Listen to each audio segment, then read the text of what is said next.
Hi everyone, I'm delighted to have this conversation today with Frankie Cotton, the creator and host of podcast Women on Top, which is soon to be a fully fledged media company. She has invested and managed tons of companies. She's also a founder of a agency working with brand culture, growth marketing, and business development, having worked with startups through international companies with over £100 million in revenue across tech, media, fintech, and a lot more. On Women on Top, she started it as a series of intimate conversations with real women about business, entrepreneurship, money, and careers through a feminist lens. And this conversation is no different. She gives tons of advice on how to set yourself up for success in anything that you do. And it's a really, really important one. So I hope you enjoy it. Frankie, welcome to the Life Networking podcast. Thanks so much for being here. Good morning, Isabel. Thank you for having me. It's great to be here this morning. I'm so excited to talk to you because I'm such a big fan of you and your podcast. And It would be great if we could do this in person, but at some point in life, hopefully. There are so many people who over the past, 9 months, I guess it is now 6 to 9 months, I've said, I can't wait to meet you in person. It's going to be endless face-to-face meetings, I'm sure, catching up with all the people that we've sort of spoken with remotely, but not had the chance to meet. Exactly. It's really exciting to have you anyway. Thank you. Frankie, before we start, will you quickly introduce yourself? Just tell us where you're from, where you're at during this corona mess, and what is it that you do? Sure, yes. So my name is Frankie Cotton. I currently am based in Bermondsey in London in the UK, and I do a couple of things. So I run a growth and innovation agency called Let's Be Frank. And what we do is we help companies to find new growth pathways within their businesses. So typically that might be a new digital marketing strategy or some kind of improvement to their conversion, for example, but ultimately a growth pathway which tangibly impacts their revenue metrics in their business. So that's one thing. And then the other thing that I do that I've sort of done, I would say a little bit by accident, but definitely more sort of strategy behind it now is that I run a media company called Women on Top. So Women on Top started out as a podcast, and I was interviewing women on a mission, essentially, and giving voices to women. But now I'm at the stage with Women on Top where I actually can see a real need for sort of progressive feminist UK media. So we're growing it out into a multimedia platform. So lots of exciting things coming up over the next year and beyond. I love that. Thank you. So much. And I really like the newsletter you send every 2 weeks, maybe? Yes. Yeah. It's fortnightly. But you know what startups are like. Resources are low and we do our best. And sometimes things just don't go according to plan, and with a media company, it's really hard because you've got a tight production schedule. And it's really hard to stick to a tight production schedule when there's so few of you and there's so few resources. But we've done okay so far. And I'm sort of really looking forward to the next phase of getting some investment and really growing it into a larger platform. Me too. I really want to see how it all evolves. But thank you. Frankie, let's go into one of my favorite questions to most people. Sometimes I forget to ask this question, but I really like it. And it's, what is your worst work experience? And it can be like a job interview, an internship. So I do have one. I've got a sort of silly one, to be honest. So when I was about 16 or 17, perhaps, I was working on the Tesco checkouts over the Christmas period.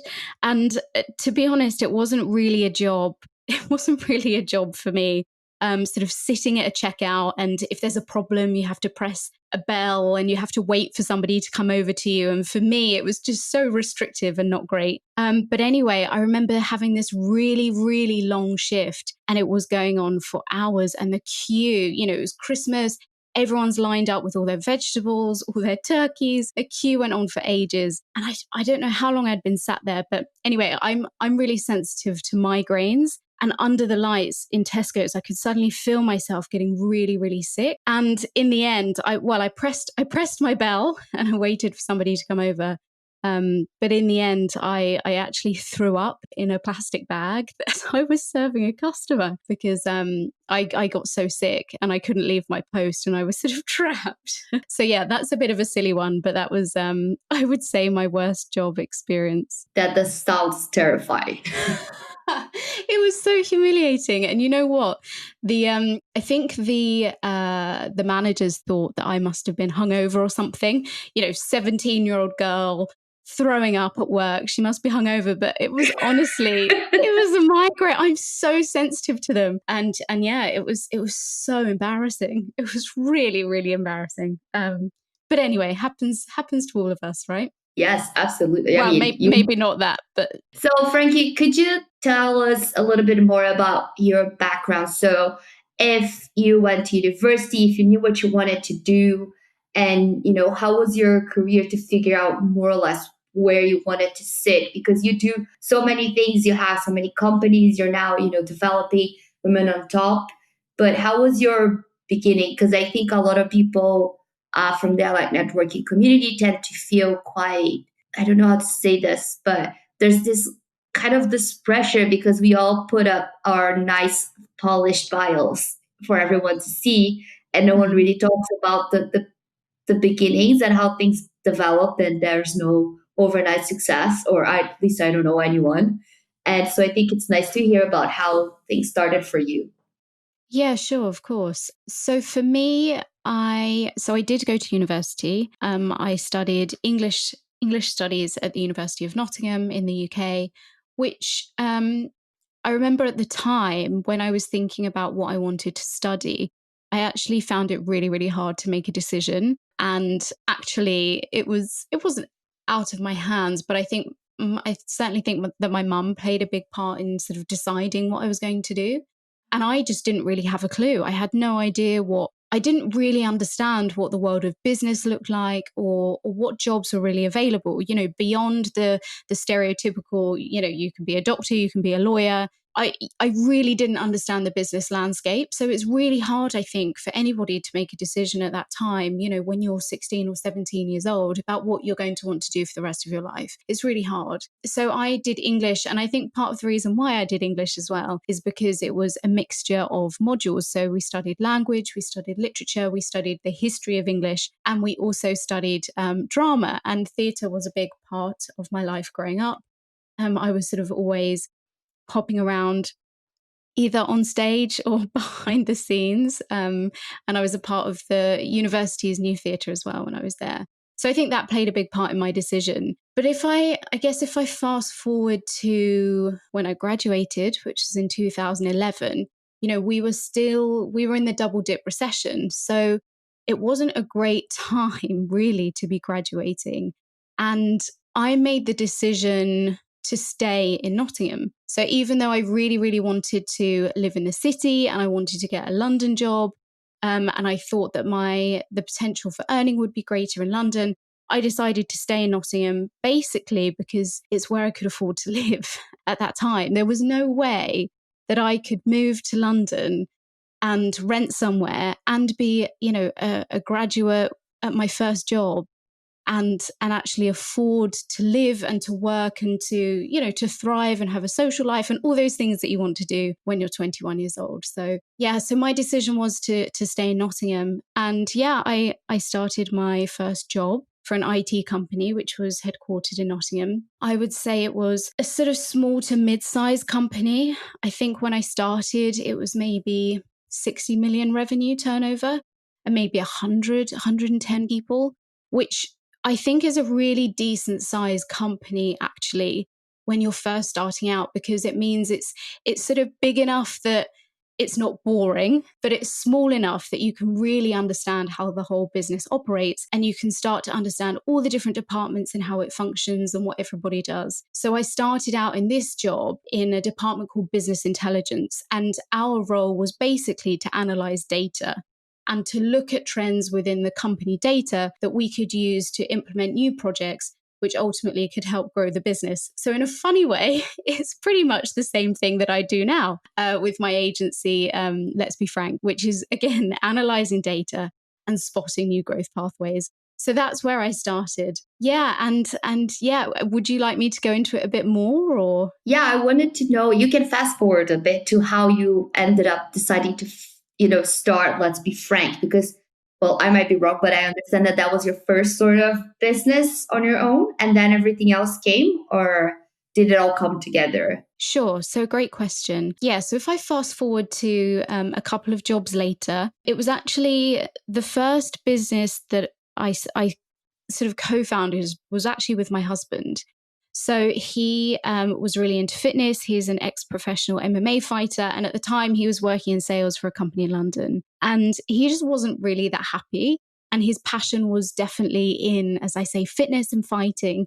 So he had this idea that he wanted to bring MMA style training more into the mainstream and set up classes to do that. So we co-founded a company called 100% MMA. And I think that was maybe, 2015, 2016, so quite a while ago now. I was still working full time, so I was sort of supporting the business and breadwinning at the time, while my husband was actually doing the day-to-day operations. So that was the first company that we did together. That actually folded a few years later. So whilst we had great demand and the classes were super, super busy, we just couldn't get the books to balance. Essentially, there just wasn't enough money coming in to offset the cost of hiring studios in central London. So at that time, we actually decided to pause. But since then, my husband has built 2 further businesses in fitness, and both are thriving and doing great. And yeah, I think I just sort of got a bit jealous. I was working for someone else and watching my husband flourish, and I thought, I really want to do this for myself. It's time. So yeah, I left where I was working, and I say that, and that sounds very simple and straightforward, but it's always more complex than that. And I don't know if we're going to go into this later, but I think it's always worth really, really considering for anyone listening who is thinking about starting their business. Make sure, you're financially secure and stable, and you've sort of checked all the necessary boxes to make sure you're protecting yourself.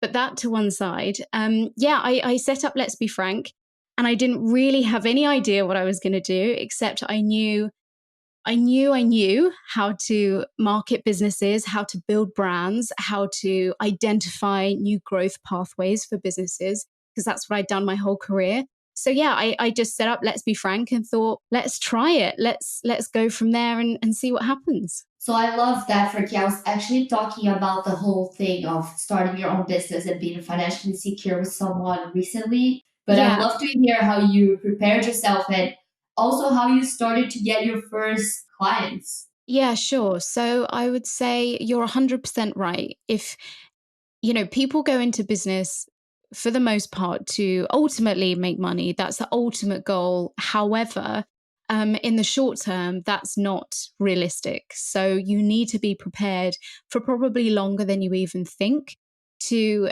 I don't want to say be hard up, because I don't think that's right, but be prepared to make sacrifices and perhaps to drop some of the things that you have in your current lifestyle that you've got used to that you're going to have to sacrifice. And I would say that period could last anywhere from between 3 to 5 years. In all honesty, you should be prepared for that. And for me, I saved a lot of money before I set up Let's Be Frank. And I think that that's important because, yes, I was watching my husband build these businesses and it was fantastic, but I made sure that for a year, I was putting aside a significant amount of my salary in order to create savings to start my business. And, that meant sacrifice as well before I'd even launched my business, right? So all of these things came together. And I think it's really easy to look at people and say, gosh, one day they just quit their job and now look at what they're doing. But protecting yourself financially, I think, is the number one thing that you need to bear in mind and to really, really plan for. And I do think that there's a rhetoric in the startup community of, just start a business. It's really easy. It's you don't need a plan. Just sort of, just a vague idea of a direction is fine. You'll figure it out along the way. And I think that that's very, very dangerous. I think actually having a really, really solid plan is what will help you sleep at night and what will help you pay your bills, essentially. But yeah, when it comes to bringing on first clients, again, that was something that I had planned during the period that I was sort of, ending my contract with the company that I worked for. So I actually managed to negotiate a project with them, so with my actual employer at the time. So they became my first client, and I also had another two clients lined up before I'd even finished at that job. That's super smart. I love that. And I love all of that advice, and I completely agree. And I think it's also interesting to hear your story because you were seeing your husband flourish, but at the same time, your first sort of idea together didn't really work the way you planned. And I know that's probably very difficult. I also spoke to someone else whose first business, they put all their blood, sweat, and tears, and it just didn't make the cut financially. It had like clients and stuff, but it wasn't enough. And I think it's important to know when to walk away from something and, shift your perspective. But I know that it's very difficult because when you start your own company, it's very close to who you are, right? Yeah, absolutely. And I think there is this dichotomy where you have to put your everything and your all into something for it to be successful. And I do believe that, as an entrepreneur, as a business owner, it falls on you ultimately to build your vision. So you do have to put everything into it. But at the same time, yes, you have to be objective enough to know when to walk away. And that's a really difficult thing.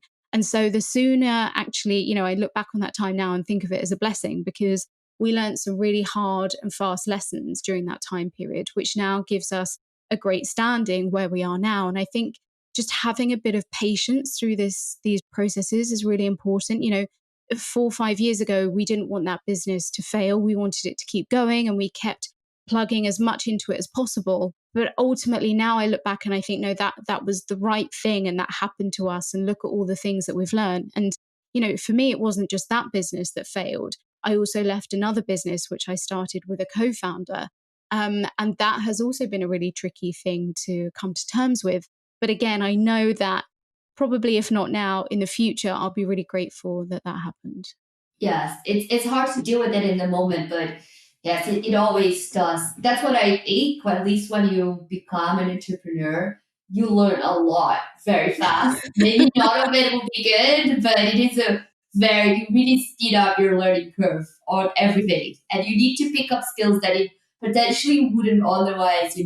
Of I know how to deal with your books and how to hire and deal with an accountant and what sort of company you're going to set up, what's the lawyer that you need, all those really boring things in my perspective, but things that are really important. It doesn't matter how creative you are. Yes. Yeah. And it's definitely a self-development exercise. And, it's not always hard in the ways you expect. I think some of the practical things that you've said there are difficult. It can be difficult to learn new skills and to get your head around things that maybe aren't your sweet spot.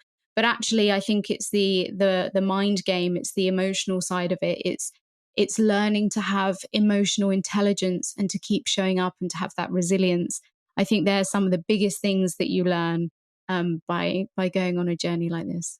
Definitely. And Frankie, one thing that I really admire about your career is that you are able to navigate between lots of different things. So you have, let's be frank, you work with lots of different, companies, you work with professional services, fintech, and then you also have, women on top, Yeah. which you then interview loads of people. So it's a podcast, which I assume in the beginning recorded, edited, all the stuff. You need to get in touch with people. But then you also have, your fingers on, some fitness and sports brands and then a recruitment platform. So, and then, everything that's happening. So first of all, how do you manage your time and who works with you? Yeah, it's a good question. And I also, I mean, yes, there's a lot going on at all times. I think it's good because one influences the other, right? So, with let's be frank, the nature of what I do, consulting businesses on how to grow, then informs how I work at Women on Top. That those skills are totally transferable. And also by having, let's be frank, that's something that I've been able to turn up and to turn down depending on the amount of time that I'm dedicating to other things. So for me, that's been super flexible. And it's been a great revenue generator. And it's something that I can, as I say, tap into if I need to really focus on making some money in the short term to support other projects. I mean, do I recommend having so many projects on one go? Not necessarily. I don't think that approach is for everyone. And sometimes I do, I'll be honest, I question my own sanity sometimes and think, this is a lot. What am I doing here? But I think the one thing that I've learned is to sort of really start to trust your gut and your gut instinct. And it's funny because I'm sat here sort of, I guess, sharing advice, but I would say try to really filter that advice that you hear from people and take it with a pinch of salt, because ultimately you need to know that what the decisions you made and the things that you've chosen to do sit right within yourself. And that's the number one thing that you need to be satisfied with. So when I think, gosh, this is a lot, am I doing this right? I try to come back to myself and think, am I really happy? Forget what anyone else thinks. Am I doing the right thing? And I think most of the time I can say yes. But practically, it's really, really, really hard. It all comes down to resources. And by resources, I ultimately mean money. How much money do you have to hire people, to outsource certain tasks? And I think process is the number one thing. Absolutely. And I've learned this the hard way, is that a business is a system of creating value and making money. And I think often we overlook the word system in that. So system is so, so, so important. So everything that you do within your business has to become a process. And once you can make it a process, it makes it much easier actually to hire people and to outsource certain things. But if you're too wrapped up in it and you can't see what it is that you're doing and you can't be objective about that and give clear instructions, then you're going to really, really struggle to scale. I love that advice. It's so good. I'm going to make a banner out of it so I never forget that. But it's hard because, for all of us, we want to feel valued. And if something becomes a process, we think, well, where am I in this? Could anyone do this process if it's that easy? But the thing is, and I'm starting to recognize this in businesses that I work with and that I see from the outside, is that the businesses that really, really struggle and have employees who are overwhelmed and struggling with their mental health tend to be, from what I can see, businesses that don't have good processes in place. People need to have that safety net of an emergency happens, they need to take the day off and know that all of their work can be picked up and that they don't need to worry about it. That is something so fundamental that I think we're missing. And in some ways, I think we're asking too much of our workplaces and we're putting too much of our whole selves into that. And actually, we could make it easier for ourselves, for all of us. And making money can be more of a game. It's a system. We know how it works. We turn up, and if we're not feeling 100%, if we've got a headache, whatever, we can still do our jobs and do our jobs to a really, really high standard. So I really, really, really think that businesses that focus on systems and processes of doing things are really, really going to win out over the next few years. Absolutely. And I agree with the whole dividing yourself from your job. I think it's something a lot of us creative people struggle with. I definitely did when I sold my first company. I didn't know who I was. I went through a full-on crisis of how to identify myself. And I think this is something that I wanted to touch upon with you as well, because you work in all these different sectors. Was it difficult for you ever having all those interests, or is this something that you weave naturally into your narrative? Gosh, yeah, I think it's definitely difficult. And I think, if I'm honest, Isabel, there have been times where I've definitely neglected parts of the rest of my life. And I'm trying to bring those back to the fore. Friends and family, my home. I love fashion as well, and that's something that I think often people think, oh, that's frivolous or that's not important, but actually fashion is a real way of expressing yourself creatively. It's real self-expression and showing the world what you want to be and how you want to be interpreted and seen. And to me, that has always been such an important part of my life. And I think I I pushed that to one side to make, to prioritize other aspects of my business. And what I've realized is that I lost a part of myself along the way. And I'm trying to bring more of that design and fashion back into my life because it's really, really important. And actually, it makes me better at my job when I have all of these other things that are making me whole. So I would say, don't neglect the things that really, really are important to you and that sort of fill you up. I do think that it's important as a business owner to fill yourself up before you go to work. And if you want your business to fill you up, I think that you're in trouble. And I know that from experience. And I think that sounds a bit like what you were saying there, Isabel, is when your business, that becomes your identity, then what happens when that ends? Or what happens if there's a pandemic that suddenly means that your business can't open or it can't do the same trade that it was? You can't, if that is the whole of who you are, that's going to become a real problem. And we need to recognize that businesses are transient, that our work is transient, and that it changes, and we're something else. We're not just our jobs, we're something else as well. Oh my God, that is, yes, everything. That was very eloquent. Is that a word? Eloquent, Yes, right? yes. Thank you. Sometimes I think I make up some words in English, and so I never know if I'm speaking English or like half Portuguese and half something else. No, that's a word, but I love it anyway. Make up your own language. Yes, that happens a lot. I actually read a book which was all about giving people permission to speak this like mixed up languages from immigrants, and I was like, yes, I'm going to own that. Frankie, and I love all of that in your experience. I think it's so valuable to everyone. And I agree that advice is, if advice was amazing, people would sell it. But it's really good to hear people's perspectives because I think it makes us feel less alone.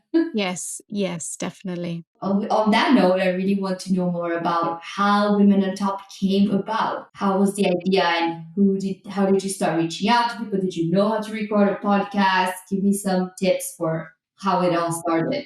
Yes, of course. Well, it actually starts a bit before then. So I think it was 2017 or 2018. I started another company actually called Found and Flourish with a co-founder called Lara Sheldrake. And we had identified that there was a real need for support for female entrepreneurs within the community. So at the time, I was running Let's Be Frank, and she was running a social media consultancy. And we just sort of got together and said, what can we create a community that really supports women in business and really understands the nuance of how women experience business. So we worked together for probably 18 months building that community. We ran events, and we also started a podcast on there as well. And that was a great experience, sort of learning all the ins and outs of podcasting, which I'm sure, Isabel, you're getting used to now. Yeah, right. And so yeah, that was a really fun and an interesting experience. I mean, ultimately what happened is I left the business after a lot of deliberation. So I think we had different time commitments and just a different understanding of where we wanted the business to go. So we separated, and I left, and Lara has done a fantastic job, evolving that company into what it is now and what she wanted it to be, which is wonderful. But after I left, I still had this niggling feeling that I had to do something, and I really wanted to continue the conversation.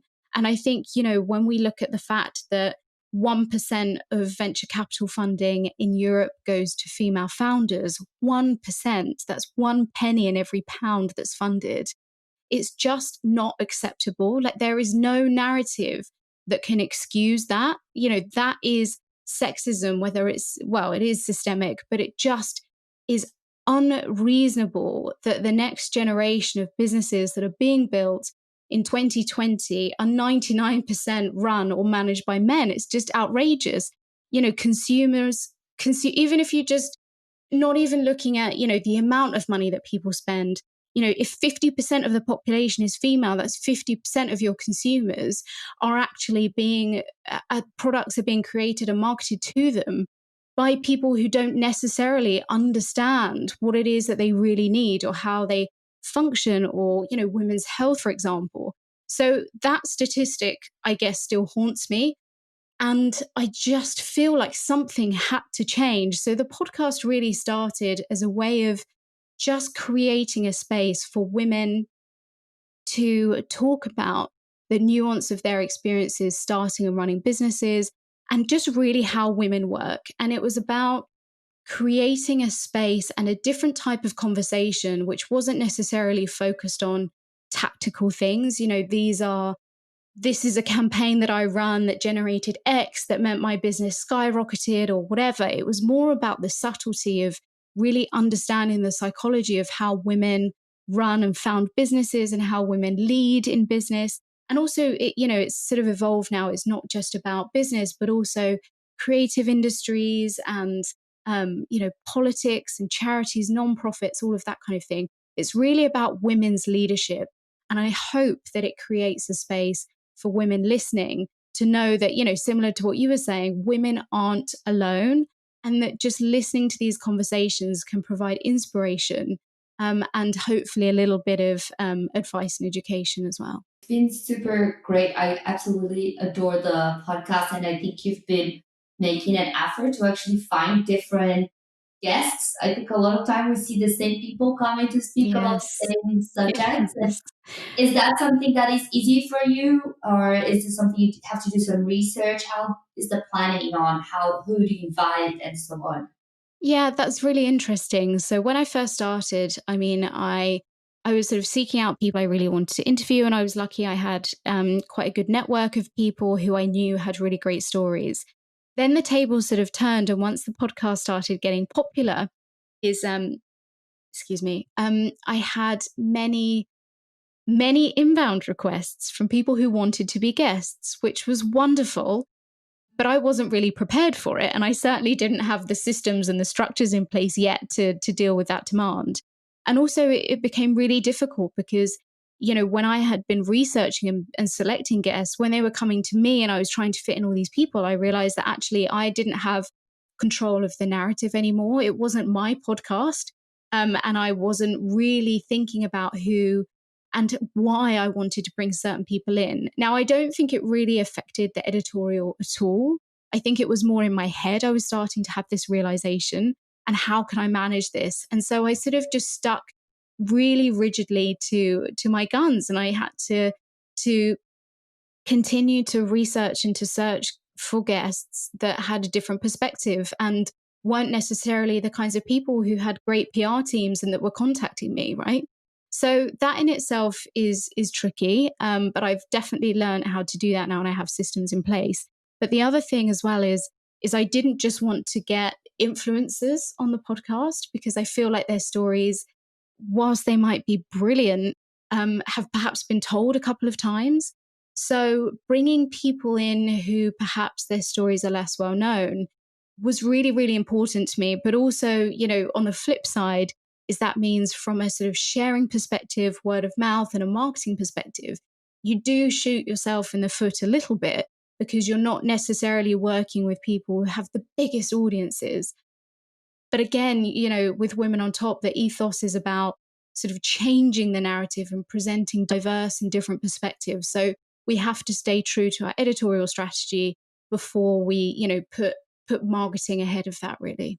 Yeah, absolutely. I mean, I am the same. I don't, I mean, I guess some people that I invited have bigger followings, but not necessarily. And I'm just really, I mean, you probably have big followings, but yeah, it's good to have people that I want to interview women that have, and non-binary people that have diverse experiences and, can talk about different sectors of the creative industries and different ways that they went for it. So it's not all about like if someone has 600 followers, it's okay, I think it's also good to see that people that are not Instagram famous can also make a living and have a really nice life, even though they're not, with that level of success or what we call success at this day and age. Yes, and I do think that that's a good point. And I'm not. I don't have a negative view on influencers at all or how they make money. It's very much the opposite. I really admire people who have created a living doing that. I think that's fantastic. But I do think that not everybody wants to do that or to be that. And yes, it is important to show that That's not the only pathway to making money and to making good money. And I think sometimes as well, when it comes to business, is that actually being an influencer is a full-time job and being a business owner is a full-time job. And actually trying to do the two at the same time isn't necessarily a good idea or the right strategy.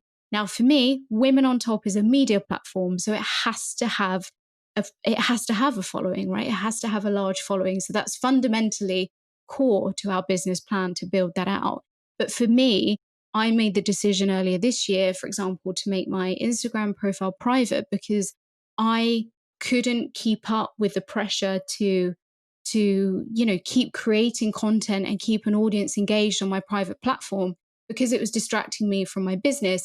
But also I think it puts your business at risk because if you say something or you do something and cancel culture right now is rife, you could put your business at risk by having a large platform that is yours in terms of your sort of personal brand, right? So I think we just need to be very, very savvy about the way that we use social media and make sure that we are using it to our advantage, but we're also planning for the future and planning for every eventuality, especially if you run a business, because it's going back to the old rules of PR and making sure that you can really protect your business, whatever happens. That's amazing. That's great advice, and I agree. I always ask someone to give us the one advice that they would like to give their younger selves, but in your case, you can decide if you want to give that advice or if you would like to give advice to anyone who's starting or running a brand or company. So you choose. You can pick which one you prefer to respond. Oh gosh. What's funny is I feel like I learn new lessons all the time. So there's just so much. I think in terms of if you're starting a business, I would say, and actually, you know what, this is the same for my younger self as well, is what I've learned is that you need to be patiently impatient about your goals. So I was always somebody who was so incredibly impatient that it was of detriment, and you have to learn to temper that a little bit, because otherwise it's sort of the difference between hunger and thirst. You want to be hungry for your goals, but you don't want to be thirsty for them, because when you're thirsty for them, it kind of it changes the energy, right? It's not a positive energy, it's a negative energy. And I think that sometimes the trap we can fall into is if we have a big vision, what we focus on is the gap between where we are now and where our vision is ultimately, right? And that gap can haunt you and it can terrorize you and it can keep you up at night and it can create a real negative energy. Or you can look at the steps you've taken from where you started and see that as such a positive step towards your vision. And you can focus on what you've achieved and really the joy of building. And that is a different energy. That's a totally positive energy that draws you in and draws people in with you. So I think just be really, really conscious of that and try to really hone the positivity. And I know this is going to sound so cliche, but try to find ways of enjoying it. Ultimately, a business is about solving problems. So if you decide to start a business, you are going to be solving problems until you leave that business, right? That's just what you do. So rather than see problems as problems, try to really be inspired and energized by finding the solutions. And like I say, not focusing too much on the gap and focusing on all the brilliant stuff that you've done. Well, I don't think we could have asked for anything better to end this episode. I feel so inspired. Thank you so much, Frankie, for sharing your time with us and your expertise. I'm so happy to talk to you, and I'm sure we're gonna meet up in real life at some point soon. You're welcome as well. Thank you so much for having me. And yes, let's definitely when the virus allows, it'd be lovely to meet up with you face to face, definitely.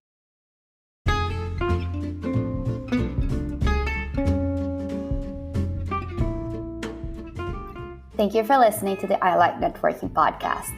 Please remember to share, subscribe, and review the podcast so that more people can find us. All the information discussed on this episode will be on the show notes. See you next time.